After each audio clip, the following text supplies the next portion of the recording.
Hi everyone, welcome to the Bioinformatics Booster Programme. This is a simple demonstration video where we're going to show you how to install RStudio, open your Markdown files, and start to write down your answers to these interesting questions after you've investigated the data through the manipulative abilities of RStudio and the base R software. Here we're first going to start off with showing you how to install R.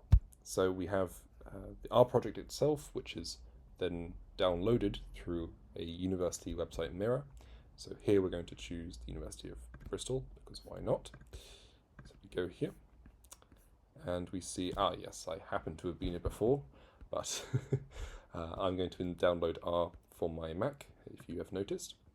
And then I simply choose the appropriate download package. Here we go. Yes, thank you very much. And as this downloads, we are downloading R here. If you're on Windows, no need to worry. The download process is very simple. We can include a link if you require. As we go through this, you should always read all the information. I've just read it before. Wonderful, yay. That's good. Wonderful, so now we've downloaded R. Now you'll notice R itself is really, shall we say, well, archaic. It does not have the most interesting of user interfaces.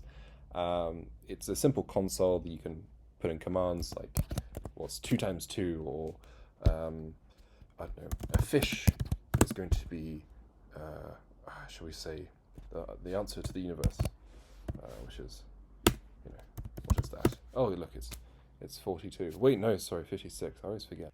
Now we've installed R and we've checked that it works. We want to have a nicer interface because we want to see all the information that we're storing, the calculations, how long it's taking. So we want a nicer interface. So what we do is we want to install RStudio. So step 2, once downloaded and installed, you can follow the instructions at the following link to install RStudio. So Posit is the new name for what used to be just the company that made RStudio. Don't worry, it's all good. You can safely follow the link. So here we are, RStudio for desktop. We're going to install RStudio. In fact, RStudio will tell you you need to install R at the start anyway. So trust me, we're ahead of the game. We're doing well. So let's install RStudio. And we click on this. I'm on a Mac, so of course I have to take the program into applications. But all we're doing, yes, to replace it, why not? And then we take RStudio, load it into our computers, so we can proceed with the fun coding. Okay, so now that's done, we have RStudio, which can be found here.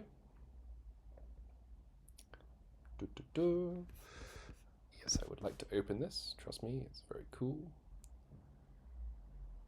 Here we go.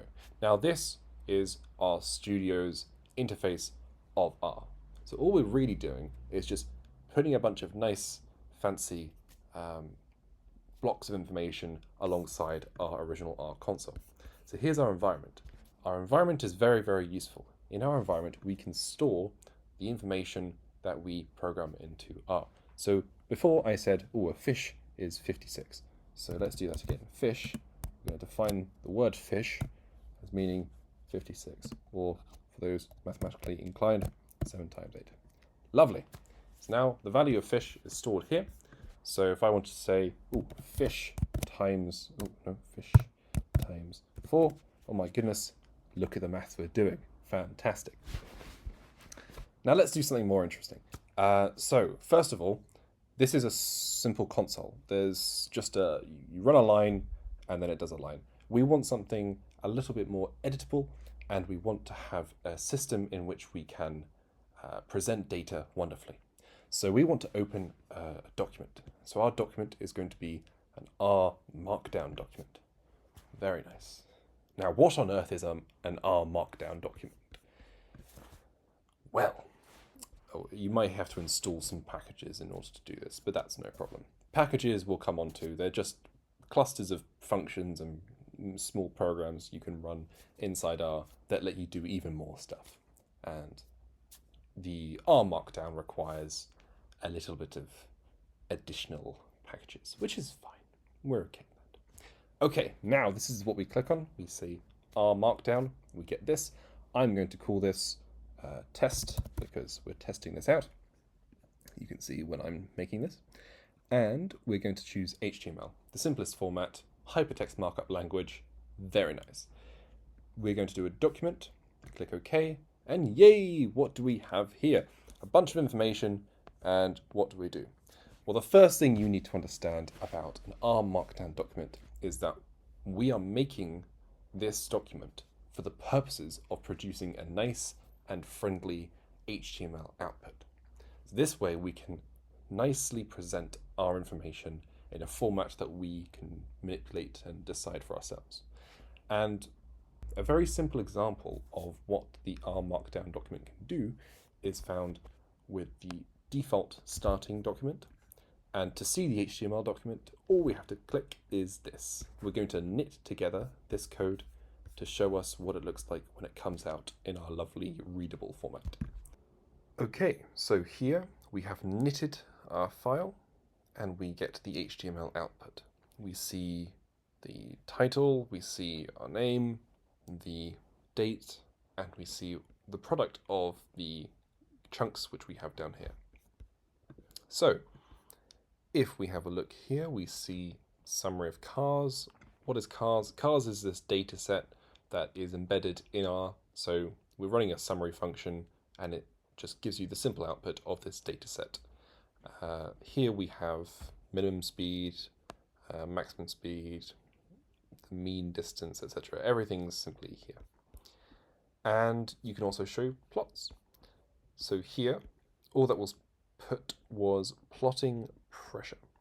Now, pressure is another pre-existing data set, and so we have pressure plotted against temperature, which is included in the pre-existing data set found in R. And because of this, we can see simple lines of code can start to produce lovely plots. Now, hopefully, everyone here will produce even nicer plots thanks to the guides available both through this program and the links we will also provide. And so here we see the basic idea of how you're going to present your information. Our goal is to write our own. So how do we approach the first question? Okie dokie. So let's delete all this pre-existing stuff and insert our own chunk. How do we do that? We click 3 backticks, curly bracket, and R, and we finish with 3 more backticks. This creates a self-enclosed coding chunk that which we can run with this little play button, which means not everything will run at once. It allows you to test if things work in small sections. However, the information you generate can be used between sections, so don't worry too much. So if I were to change the definition of fish in this coding